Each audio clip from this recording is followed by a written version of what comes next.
Yes, finally that time has come जब आप सब स्टूडेंट्स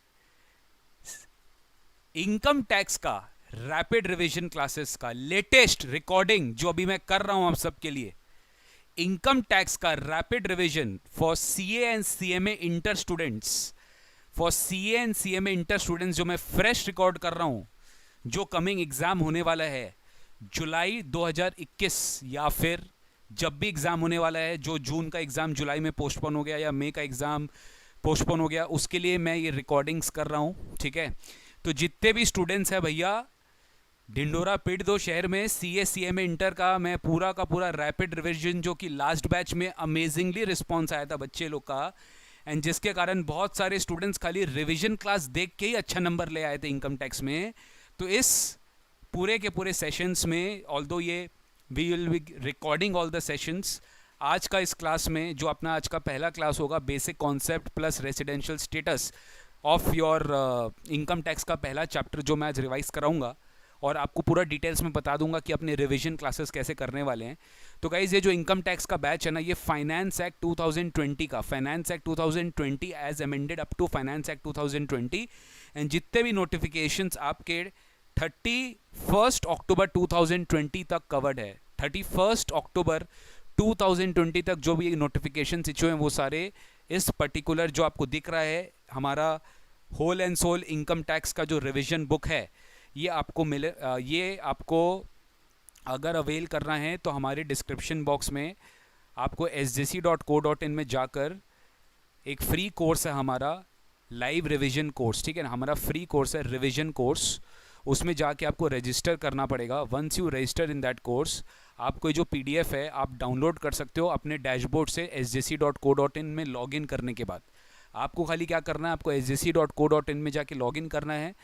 ये पीडीएफ वहाँ पे ऑलरेडी अपलोडेड है डैशबोर्ड में, अब आप वहाँ से डाउनलोड करोगे और फिर ये पीडीएफ इजीली फ्री में अवेलेबल है, इजीली एक्सेसिबल है। रफली आई थिंक 200 सॉरी कितना पेजेस का, ये 304 पेजेस का पीडीएफ है, लेकिन इसमें सारा चैप्टर का revision with charts with illustrations है, तो आप इसको यूज़ कर सकते हो अपने रिवीजन पर्पस के लिए। ऑल्दो मैं इसी को यूज़ करूँगा as a base for recordings, that is only applicable for CA and CMA inter students, ठीक है ना, CMA inter DT as well as CA inter tax के स्टूडेंट्स जो जिनका एग्ज़ाम अभी जून जुलाई में, आई रिपीट, जिनका एग्ज़ाम अभी जून जुलाई कभी भी होगा एग्ज़ाम, उनके लिए अवेलेबल है फाइनेंस एक्ट 2020 का।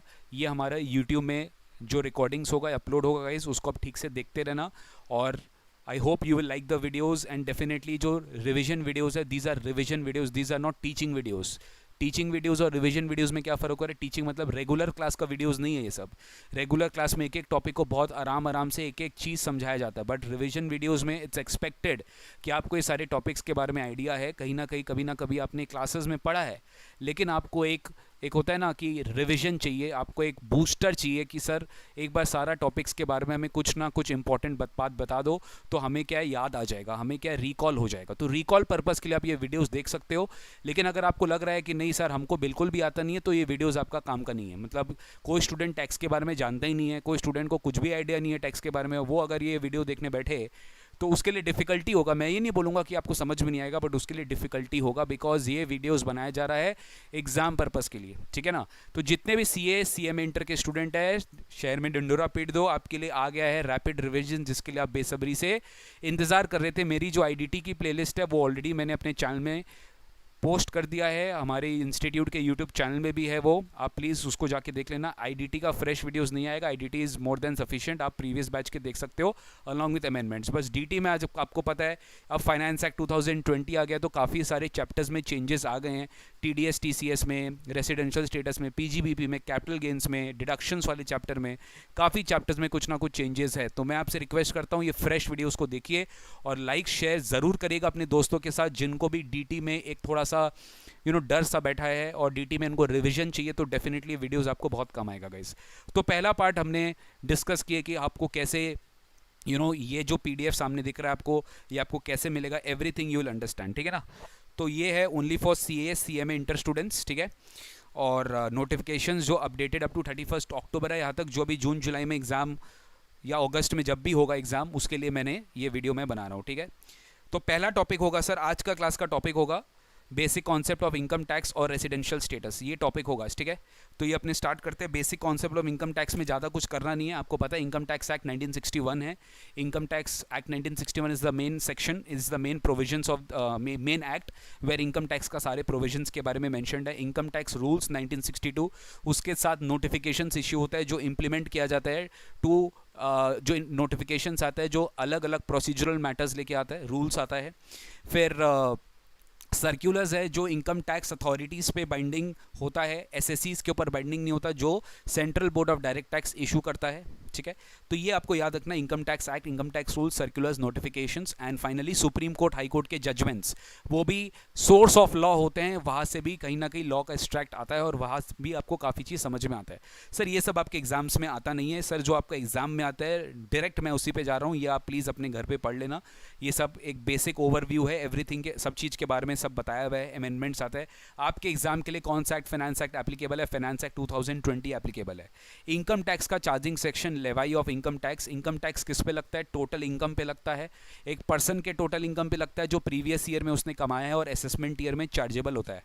प्रीवियस ईयर आप लोग के एग्जाम के लिए कौन सा रेलिवेंट है? 2020-21 आप लोग के लिए एग्जाम के लिए प्रीवियस ईयर 2021 और असेसमेंट ईयर 2021-22 आप लोग के एग्जाम के लिए रेलिवेंट है, याद रखिएगा। तो प्रीवियस ईयर 2021 और असेसमेंट ईयर 21-22 जितने भी बच्चे जून जुलाई अगस्त 2021 ऑनवर्ड्स एग्जाम दे रहे हैं उनके लिए previous year 2021 assessment year 21-22 applicable है, ठीक है सर। एसएससी का डेफिनेशन वेरी इंपॉर्टेंट। एसएससी वो होता है जो अल्टीमेटली इनकम टैक्स पे करने के लिए लायबल होता है। अल्टीमेटली लायबिलिटी अगर है टू पे इनकम टैक्स तो उसको देना पड़ता है इनकम टैक्स, तो वो एसएससी है। अगर वो उसने कोई भी तरीके का डिफ़ॉल्ट किया, ठीक है, तो वो भी एक एसएससी इन डिफ़ॉल्ट माना जाएगा। उसके ऊपर अगर कोई इनकम टैक्स का नोटिस सर्व हुआ तो भी उसको एसएससी इन डिफ़ॉल्ट माना जाएगा। उसके ऊपर अगर कोई इन्वेस्टिगेशन असेसमेंट हुआ तो भी उसको इनकम टैक्स में एसएससी माना जाएगा। जनरली एसएससी मतलब टैक्स पेयर, जो आप इनकम टैक्स में बोलते हो। पर्सन के ऊपर इनकम टैक्स लगता है, individual, HUF, company, firm, AOP, BOI, local authority और artificial judicial person. 7 category of persons होते हैं टोटल इनकम टैक्स लॉ में। ये 7 कैटेगरी के बाद कोई पर्सन्स कवर्ड नहीं है इनकम टैक्स लॉ में, लेकिन सर और कोई बचता भी नहीं है इसके बाद, ठीक है। सब लोग आ जाते हैं, individual, HUF, company, firm, AOP, BOI यानी जॉइंट वेंचर हो गया, लोकल अथॉरिटी या आर्टिफिशियल जुडिकल पर्सन यानी यूनिवर्सिटी, टेम्पल्स, आइडल्स, ये हो गए। कंपनीज का क्लासिफिकेशन 2 होता है, एक होता है डोमेस्टिक कंपनी, एक होता है फॉरेन कंपनी। फॉरेन कंपनी वो होता है जो डोमेस्टिक कंपनी नहीं होता। डोमेस्टिक कंपनी वो कंपनी होता है या तो वो एक इंडियन कंपनी है। एक इंडियन कंपनी क्या होता है? इंडियन कंपनी वो कंपनी होता है जो कि इनकॉर्पोरेटेड है इंडिया में under companies law of India और any law which is prevalent related to company in India, वो होता है डोमेस्टिक कंपनी। डोमेस्टिक कंपनी के ऊपर टैक्स रेट्स अलग होता है। बट और एक डोमेस्टिक कंपनी का क्लासिफिकेशन होता है, यानी कंपनी जो कि प्रिस्क्राइब अरेंजमेंट्स कर लिया है to declare dividend in India, तो वो भी एक डोमेस्टिक कंपनी होता है। याद रखेंगे टैक्स रेट जो इंडिया में लगता है ना कंपनीज के ऊपर, क्लासीफाई है एज बेस्ड ऑन डोमेस्टिक की फॉरेन कंपनी। अगर डोमेस्टिक कंपनी है तो उसके ऊपर एक रेट ऑफ टैक्स लगेगा, फॉरेन कंपनी तो उसके ऊपर एक रेट ऑफ टैक्स लगेगा। रेट्स ऑफ टैक्स इस टर्म के लिए वेरी वेरी इंपॉर्टेंट है, पहले बता देता हूँ, rates of tax very very important है। ये सब इतना इंपॉर्टेंट नहीं, आप देख लीजिएगा कैपिटल एंड रेवेन्यू रिसीट्स, ठीक है। मैं जो आपके एग्जाम के लिए रिलेवेंट है वही बता रहा हूँ। प्रीवियस ईयर आपके एग्जाम्स के लिए 2020-21 रेलिवेंट है और असेसमेंट ईयर 21-22 रेलिवेंट है, यानी 1 अप्रैल 2020 से लेकर 31 मार्च 2021 ये आपका प्रीवियस ईयर होगा। सोर्स ऑफ इनकम इस साल में आना चाहिए। जो टैक्स होगा अगले साल, दैट इज असेसमेंट ईयर 2021-22 यानी 1 अप्रैल 2021 से लेकर 31 मार्च 2022 तक। असेसमेंट ईयर हमेशा 12 महीना के लिए हो सकता है, 12 महीना से कम नहीं हो सकता, बट प्रीवियस ईयर 12 महीना से भी कम हो सकता है। यानी जिस दिन से अगर बिजनेस है तो बिजनेस जिस दिन से आपने सेटअप किया उस दिन से लेकर टिल द डेट ऑफ 31 मार्च तक आपका प्रीवियस ईयर है। या फिर अगर आपने कोई न्यू सोर्स ऑफ इनकम सबसे पहले कमाया, आप पहले इनकम टैक्स में लायबल नहीं थे, और अगर आपने न्यूली सोर्स ऑफ इनकम कमाया तो जिस दिन आपका न्यूली सोर्स ऑफ इनकम आया आपके हाथ में उस दिन से आपका प्रीवियस ईयर हो जाएगा, ठीक है sir. Previous year for undisclosed source of income आपके एग्जाम में हो सकता है कि आपको कहीं ना कहीं शॉर्ट क्वेश्चंस में एमसीक्यू टाइप में पूछा जा सकता है। 5 ऐसे केसेस है, 5 ऐसे केसेस है, इनफैक्ट 6 ऐसे केसेस है जहाँ पे प्रीवियस ईयर का इनकम पे टैक्स प्रीवियस ईयर में ही लगता है, असेसमेंट ईयर पे नहीं लगता है। प्रीवियस ईयर का इनकम पे टैक्स नॉर्मली सेक्शन 4 बोलता है असेसमेंट ईयर पे लगता है, बट प्रीवियस ईयर का इनकम पे टैक्स असेसमेंट ईयर में नहीं लग के प्रीवियस ईयर में ही लग सकता है। ये 6 केसेस में, ये सब ब्लैक मनी के सेक्शन है। अगर असेसिंग ऑफिसर आपको पकड़ लिया कि आपका कोई अनडिस्क्लोज्ड इनकम है तो जिस साल वो आपको पकड़ा उस साल आप पे टैक्स लाइबिलिटी इंपोज कर सकता है, उस साल आपके ऊपर टैक्स लगाया जा सकता है। अगर आपने कोई अनडिस्क्लोज्ड इनकम है, अगर आपका अनएक्सप्लेन्ड एक्सपेंडिचर है, अगर आपका अनएक्सप्लेन्ड एक्सपेंडिचर है, कोई भी तरीके से आपके ऊपर ये सब प्रीवियस ईयर है जिस केस में आपका अनडिस्क्लोज सोर्स ऑफ इनकम हो सकता है। इस सब पे टैक्स रेट सबसे हाईएस्ट है, 60% टैक्स रेट है, उसके ऊपर 25% सरचार्ज है और उसके ऊपर 4% सेस है। तो इफेक्टिवली आपके ऊपर टैक्स रेट हो जाता है 78%। 60% टैक्स के ऊपर 25% सरचार्ज मतलब 15% और 60 के ऊपर 25 यानी 15% और, तो 60 प्लस 15 75 के ऊपर 4% सेस, ठीक है। तो 675 के ऊपर अगर आप 4% सेस निकालोगे तो 3% आएगा, तो नेट इफेक्टिव टैक्स रेट 78% होता है। ये सब अनडिस्क्लोज सोर्स ऑफ इनकम है, ठीक है सर। ओके, इनकम को अगर हम क्लासिफाई करते हैं तो दो तरीके से क्लासिफाई कर सकते हैं, नॉन टैक्सेबल, टैक्सेबल। टैक्सेबल में 5 हेड्स ऑफ इनकम आता है, नॉन टैक्सेबल यानी टैक्सेबल ही नहीं है, वो टैक्सेबल इनकम में इंक्लूड ही नहीं होता, वो एग्जेम्प्ट होता है इनकम टैक्स में, इनकम के पर्पस में इनकम में इंक्लूड ही नहीं होता है, टैक्सेबल पर्पस में इंक्लूड नहीं होता है। जैसे section 10 of income tax act 1961 में सारा लिखा हुआ है कि कौन कौन से इनकम्स एग्जेम्प्ट होंगे, उस पर टैक्स नहीं लगेगा, वो उस पर टैक्स फ्री इनकम है वो नहीं लगेगा, वो नॉन टैक्सेबल होता है। टैक्सेबल इनकम में 5 हेड्स है, salary section 15 to 17, house property section 22 से 27, पीजीबीपी सेक्शन 28 से 44 सीरीज, कैपिटल गेन सेक्शन 45 से 55 है और income from other sources section 56 to 59। ये 5 हेड्स ऑफ इनकम है, सबसे इंपॉर्टेंट आपके एग्जाम में यही पांचों हेड मिलाकर आपको देगा ग्रॉस टोटल इनकम, उसमें से आपको डिडक्शन अंडर चैप्टर 6 से माइनस करना है to arrive at total income on which आपको टैक्स लायबिलिटी कैलकुलेट करना है, ऑन विच आपको टैक्स लायबिलिटी कैलकुलेट करना है, ठीक है। तो with this you will get the basic concept का आइडिया कि किसके ऊपर कैसे टैक्स लगता है। आपको हेड्स ऑफ इनकम में सबसे पहले क्लासिफाई करना पड़ता है, हेड्स ऑफ इनकम में आप जैसे क्लासिफाई करोगे उसके बेसिस पे ही आपका टैक्स लायबिलिटी कंप्यूट होगा, ठीक है।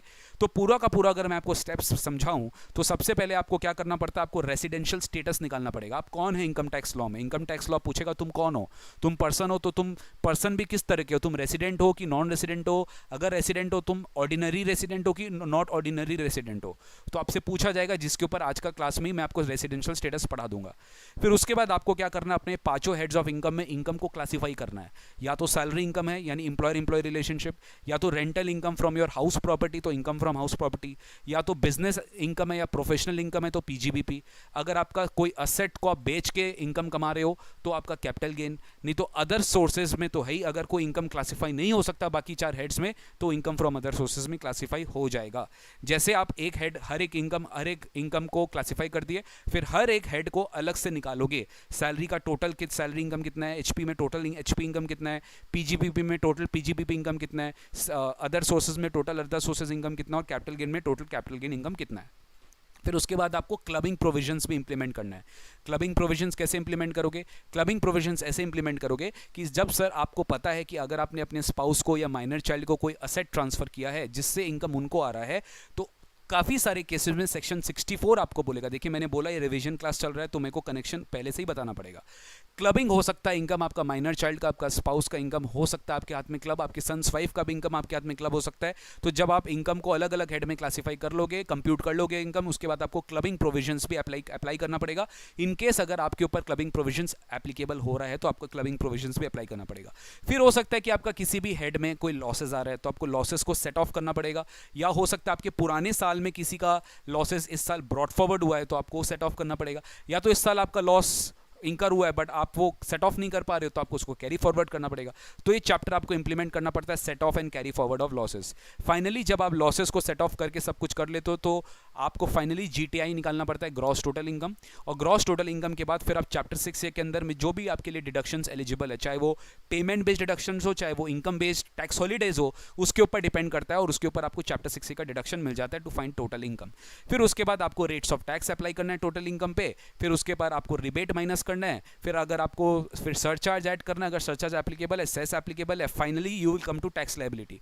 फिर उसके बाद अगर आपका इनकम पे टीडीएस कट चुका है, टैक्स डिडक्टेड एट सोर्स, या फिर आपने प्रीवियस ईयर में एडवांस टैक्स पे कर दिया है तो वो आपको माइनस करना है प्रीपेड टैक्सेस, और फाइनली जो आपका अमाउंट आएगा that will be your tax payable which you have to pay along with your income tax return. ठीक है, तो ये अपने साथ डिटेल में आगे आगे पढ़ेंगे। रेट्स ऑफ इनकम टैक्स आपको बता देते हैं। नॉर्मली आपको पता है इनकम टैक्स रेट्स, देखिए ऐसे इनकम टैक्स रेट्स में बहुत सारे चेंजेस आए हैं, ठीक है, बट अभी मैं आपको इसी क्लास में, अभी इसी लेक्चर में आपको इनकम टैक्स रेट्स भी मैं आपको हल्का फुल्का बता दूंगा, आपको रिवीजन भी हो जाएगा। रिवीजन है पूरा अच्छे से आपको पढ़ना है, लास्ट तक देखना है और अपने दोस्तों तक भी ये वीडियो पहुंचाना है। इनकम टैक्स लाइबिलिटी सर जो है इंडिविजुअल एचयूएफ एओपी बीओआई के लिए स्लैब रेट्स एप्लीकेबल होता है अप टू 2.5 लाख, नील 2.5 लाख से 5 लाख 5%, 5 लाख से 10 लाख 20%, अबव 10 लाख 30%। इसके ऊपर आपको ये ध्यान रखना है कि अगर आप इंडिया के रेसिडेंट हो और अगर आप सीनियर सिटीजन हो और इंडिविजुअल सीनियर सिटीजन हो और आप अगर 60 ईयर्स और मोर हो तो आपका जो 2.5 लाख का एग्जेम्पशन लिमिट है वो 3 लाख हो जाएगा। अगर आप इंडिया के रेसिडेंट हो और आप सुपर सीनियर सिटीजन हो यानी आपका एज 80 और मोर है, 80 और मोर है तो आपके लिए सीनियर, आपके लिए लिमिट हो जाएगा 5 लाख रुपया। तो sir basic exemption limit 3 lakh होता है और 5 लाख होता है ओनली फॉर रेसिडेंट्स, याद रखिएगा। अगर रेसिडेंट आप नहीं हो, सीनियर सिटीजन हो बट रेसिडेंट नहीं हो तो आपके लिए बेसिक एग्जामिशन लिमिट 2.5 लाख ही रहेगा। 2.5 लाख से बढ़ के ना तो 3 लाख होगा ना तो 5 लाख होगा, ये आपको याद रखना पड़ेगा।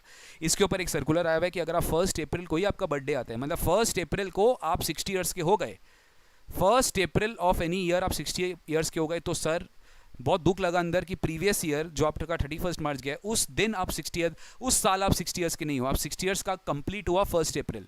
तो गवर्नमेंट ने सीबीआईसी ने एक सीबीडीटी ने एक सर्कुलर निकाला इसके ऊपर कि अगर आपका बर्थडे 1 अप्रैल को, आपका बर्थडे आप 60 ईयर्स के 1 अप्रैल को होएगा तो मान लिया जाएगा कि इमीडिएटली पहले जो एक दिन पहले 31 मार्च गया यानी पिछले साल ही आप सीनियर सिटीजन बन गए, आपका 60 साल खत्म हो गया है। इसके ऊपर एक सीबीडीटी का सर्कुलर है, याद रखिएगा 1 अप्रैल को आपका बर्थडे होगा तो ही माना जाएगा। अगर आपका 1 अप्रैल को बर्थडे नहीं है तो ये चीज़ नहीं माना जाएगा। यानी सर अगर आप 2021 मतलब 1 अप्रैल 2020 को अगर आप बर्थडे आपका 60 ईयर कंप्लीट हो रहा है तो 31 मार्च 20 जो इमीडिएटली प्रीवियस ईयर है, मतलब प्रीवियस ईयर 1920 आपको सीनियर सिटीजन का जो हायर बेसिक एग्जामिशन लिमिट है, चाहे आप सुपर सीनियर बने हो चाहे आप बेसिक सीनियर बने हो, तो आपका लिमिट हायर होगा, उसी के पिछले साल से ही हायर माना जाएगा। लेकिन आपका बर्थडे 1 अप्रैल होना चाहिए, याद रखिएगा।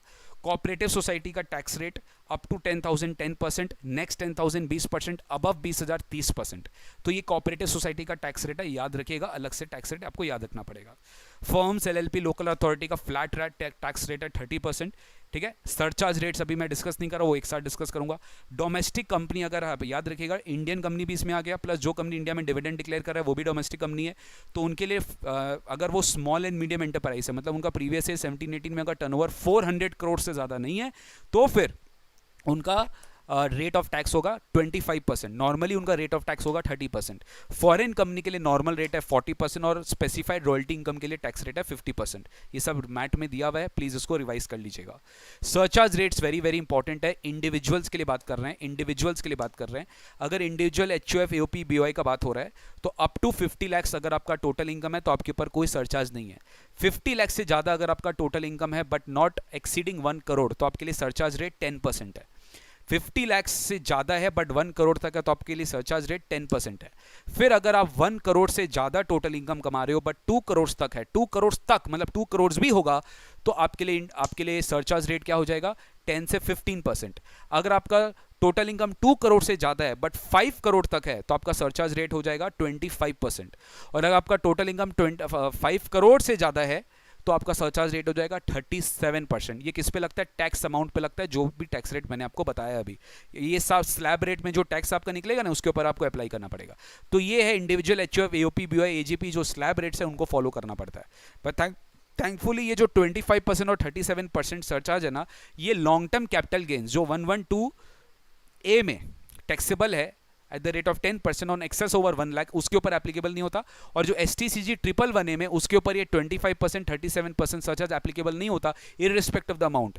मतलब मैक्सिमम सरचार्ज जो LTCG STCG भी लग सकता है वो है 15%। 15% से ज़्यादा सरचार्ज LTCG STCG इनकम वाले पे नहीं लग सकता है। कोऑपरेटिव सोसाइटी हो, फर्म हो, LLP हो, इनके लिए टोटल इनकम के लिए सरचार्ज रेट बड़ा सिंपल है गाइस।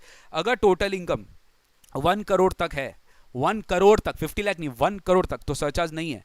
1 करोड़ से 10 करोड़ के 1 करोड़ से ज़्यादा है, 1 करोड़ से ज़्यादा है तो 12%। फर्म के लिए LLP के लिए सिंपल है, 1 करोड़ से ज़्यादा टोटल इनकम हो तो 12% सरचार्ज लगेगा टैक्स के ऊपर, जो 30% उन्होंने निकाले ना उसके ऊपर 12% सरचार्ज ऐड करना पड़ेगा।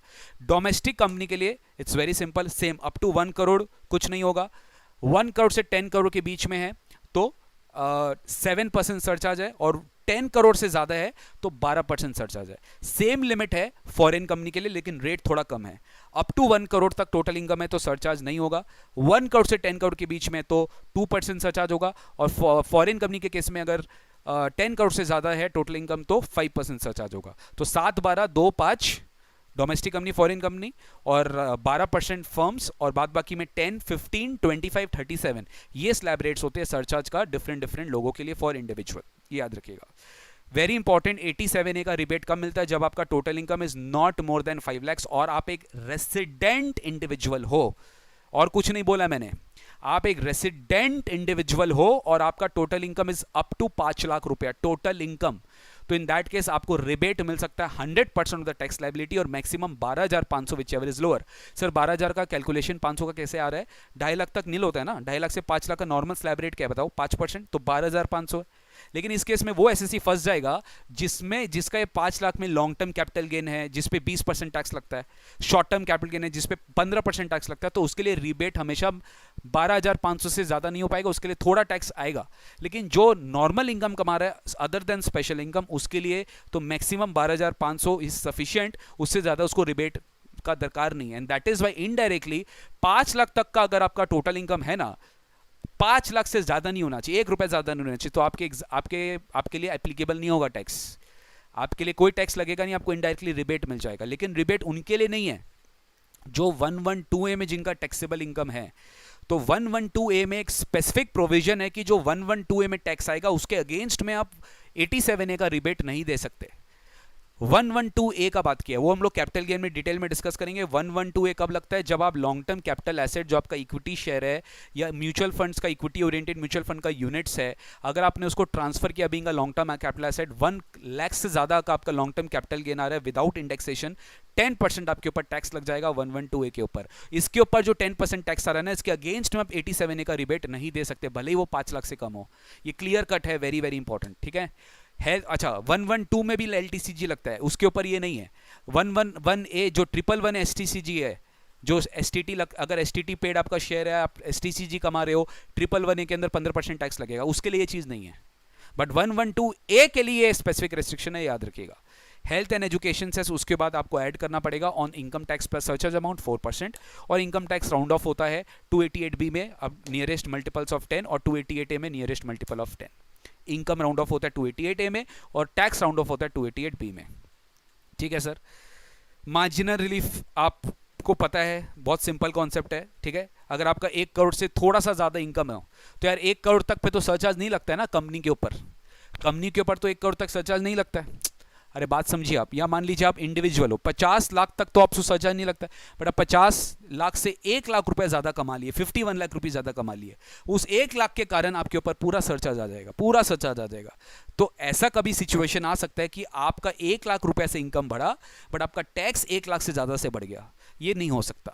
तो इसके लिए मार्जिनल रिलीफ होता है कि अगर आपका 1 लाख से इनकम बढ़ रहा है और 1,70,000 से मान लो टैक्स बढ़ रहा है, तो आपका 70,000 जो डिफरेंस है वो आपको मार्जिनल रिलीफ मिल जाएगा। मैंने शॉर्ट में डिस्कस किया, रेगुलर क्लास में ऑलरेडी डिस्कस है, प्लीज उसको जाके एक बार देख लेना। स्पेशल टैक्स रेट्स 111A ये सब आपको पढ़ाया जाएगा। एसटीसीजी 111A में 15% लगता है, अगर एसटीटी पेड है, शॉर्ट टर्म कैपिटल गेन है, रिकॉग्नाइज्ड स्टॉक एक्सचेंज में ट्रांसफर किए हैं तो आपको 15% टैक्स रेट मिलेगा। 112 में general long term capital gain पे 20% टैक्स है, लेकिन अगर आपने अनलिस्टेड शेयर्स ट्रांसफर किया, एक non resident unlisted shares transfer किया, तो उसके ऊपर 10% टैक्स लगेगा विदाउट एनी इंडेक्सेशन, उसको कोई बेनिफिट नहीं मिलेगा।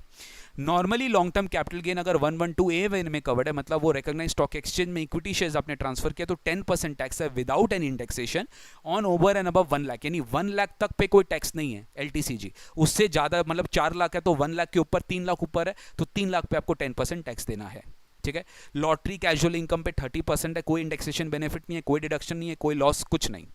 अनएक्सप्लेन्ड वाला अपने बात कर ही चुके थे, जो अनएक्सप्लेन्ड कैश क्रेडिट ये सब जो ब्लैक मनी के सेक्शन है उसके ऊपर 60% टैक्स लगता है, 25% सरचार्ज लगता है और 4% सेस तो सबके लिए लगता ही है। रॉयल्टी अगर आपने पेटेंट जो इंडिया में डेवलप किया उससे अगर आपने रॉयल्टी में इनकम कमाया है तो उस रॉयल्टी इनकम पे सेक्शन 115 BBF एक स्पेशल सेक्शन है, 10% टैक्स लगेगा, ठीक है। वेरी इंपॉर्टेंट, इस बार हट गया 115 BBDA। डिविडेंड इनकम पे बहुत बड़ा चेंज है, डिविडेंड इनकम पे जो टैक्सेशन है वो शेयर होल्डर के ऊपर शिफ्ट हो गया है। एग्जेम्पशन अंडर 1034 जो था वो विड्रॉ हो चुका है। 115 BBDA पे फुल्ली टैक्सेबल मतलब जो था अब वो नहीं है, normal dividend income normal income माना जाएगा और टैक्स लगेगा शेयर होल्डर के हाथ में, यानी डिविडेंड डिस्ट्रीब्यूशन टैक्स अबॉलिश हो गया, डिविडेंड डिस्ट्रीब्यूशन टैक्स नहीं लगने वाला, ठीक है। डिविडेंड डिस्ट्रीब्यूशन टैक्स 115 में नहीं लगने वाला, fully taxable in the hands of share holder, ठीक है सर। चेंज क्या था टैक्स रेट्स में जो मेरे को आपको पढ़ाना था वो है 115 BAC, एक नया ऑल्टरनेटिव ऑप्शन आ गया है। एक नया टैक्स रेजिम आ गया है, किसके लिए? इंडिविजुअल्स के लिए या एचयूएफ के लिए आया है? किसके लिए? इंडिविजुअल्स के लिए, एचयूएफ के लिए, सेक्शन 115 बीएसी, जो बोलता है कि सर आप अगर वो 2.5 लाख तक, 5% 5 से 10 20% और अबव 10 लाख 30% वाला स्लैब में नहीं जाना चाहते, तो सरकार बोलती है ठीक है, आपके लिए डिफरेंट रेट ऑफ टैक्स है, दैट इज सेक्शन 115 बी, जो ऑप्शनल है। आपको मन है तो जाइए, नहीं है तो आप पुराना ओल्ड टैक्स रेजिम में रह सकते हैं। इस बार आपके एग्जाम में सबसे इंपॉर्टेंट है, तो ये है, ध्यान से सुन लेना। अमेंडमेंट क्लास में ऑलरेडी डिस्कस हो चुका है, मेरे चैनल में जाके देख लेना, अपलोडेड है, यूट्यूब चैनल में ऑलरेडी अपलोडेड है, प्लीज जाके देख लेना।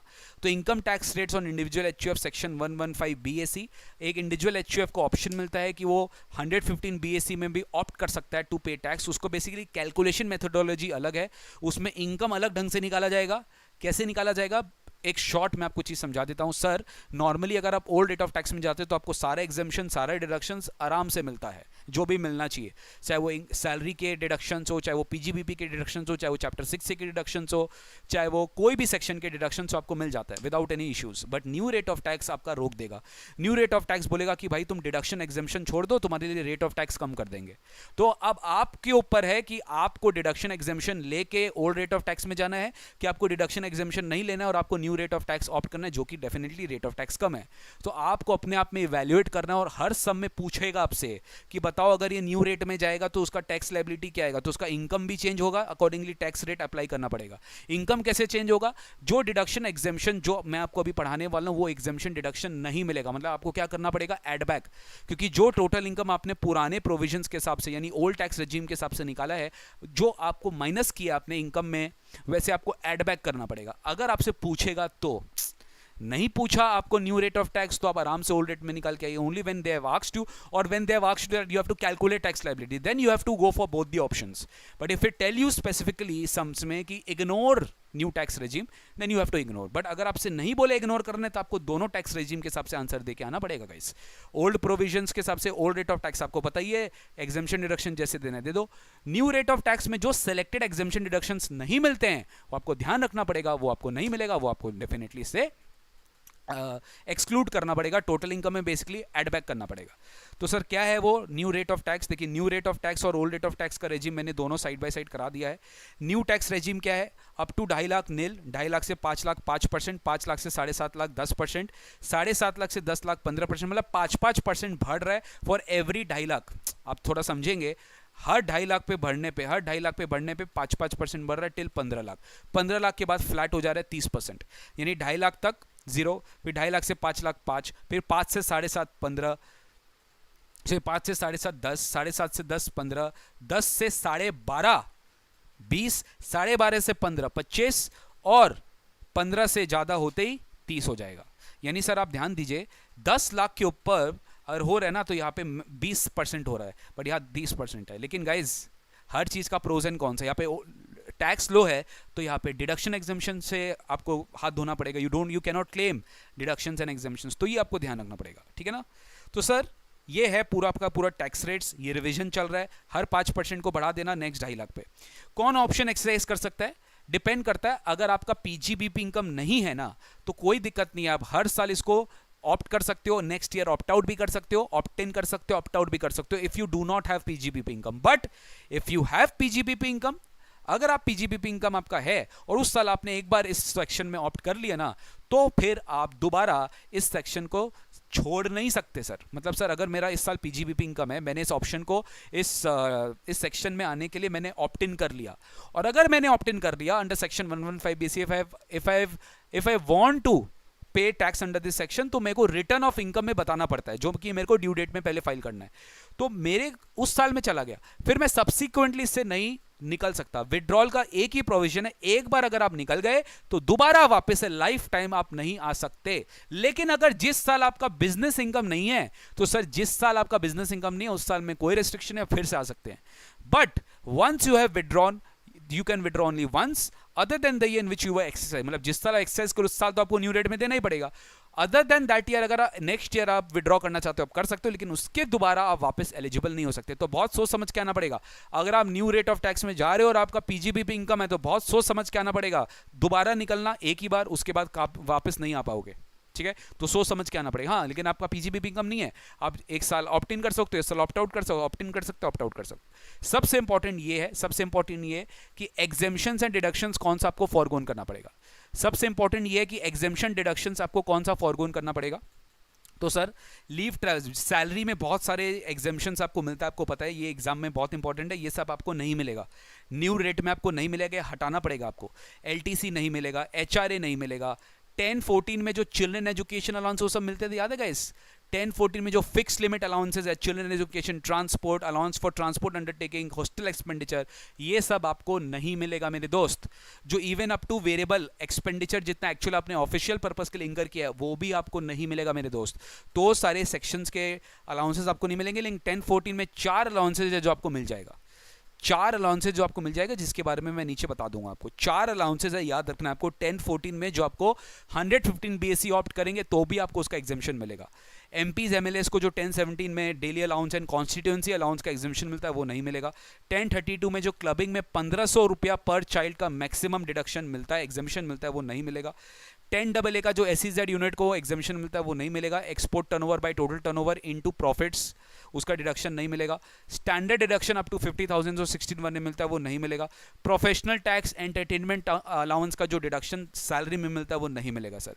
ये तो वो आपका सैलरी में सारा। एचपी फिर आता है एचपी में 24 में जो आपको सेल्फ ऑक्यूपाइड प्रॉपर्टी का डिडक्शन मिलता है, जो आपको इंटरेस्ट ऑन लोन का सेल्फ ऑक्यूपाइड प्रॉपर्टी में डिडक्शन मिलता है, उसका आपको नहीं मिलेगा। In fact losses under the head HP for rented house shall not be allowed to be set off under any other head and would be allowed to be carried forward as per the extant law. PGBP में additional depreciation 32(1)(2)A में आपको deduction मिलेगा, depreciation मिलेगा but additional depreciation नहीं मिलेगा। 32AD जो वो specified Andhra Pradesh, Telangana, waste Bengal, Bihar उनके लिए था, वो नहीं मिलेगा। ठीक है, वेरियस जो आपको साइंटिफिक रिसर्च एक्सपेंडिचर के डोनेशंस आपको पीजीबीपी में मिला करते थे, जो आउटसाइडर वाले डोनेशन थे गाइस, याद है? नेशनल लेबोरेटरी हो गया या इंडियन यूनिवर्सिटी हो गया या साइंटिफिक रिसर्च एसोसिएशन हो गया या स्टैटिस्टिकल रिसर्च हो गया, वो सारा डोनेशन नहीं मिलेगा, इन हाउस मिल जाएगा, एक्सटर्नल नहीं मिलेगा। 35AD में जो स्पेसिफाइड बिजनेस है उसका डिडक्शन आपको नहीं मिलेगा। 35CCC में जो एग्रीकल्चर एक्सटेंशन प्रोजेक्ट या उसका एग्जेम्पशन आपको नहीं मिलेगा। ठीक है, फैमिली पेंशन जो आपको मिलता था 1/3 और मैक्सिमम 15,000 अदर सोर्सेज में डिडक्शन मिलता था, सेक्शन 57 में वो नहीं मिलेगा। चैप्टर 6A का कोई डिडक्शन नहीं मिलेगा, चैप्टर 6A का कोई डिडक्शन नहीं मिलेगा अदर देन 80JJAA जो न्यू एम्प्लॉयमेंट वर्क जनरेशन में 30% ऑफ एडिशनल एम्प्लॉय कॉस्ट का आपको डिडक्शन मिलता था, वही मिलेगा, बाद बाकी 80C नहीं मिलेगा।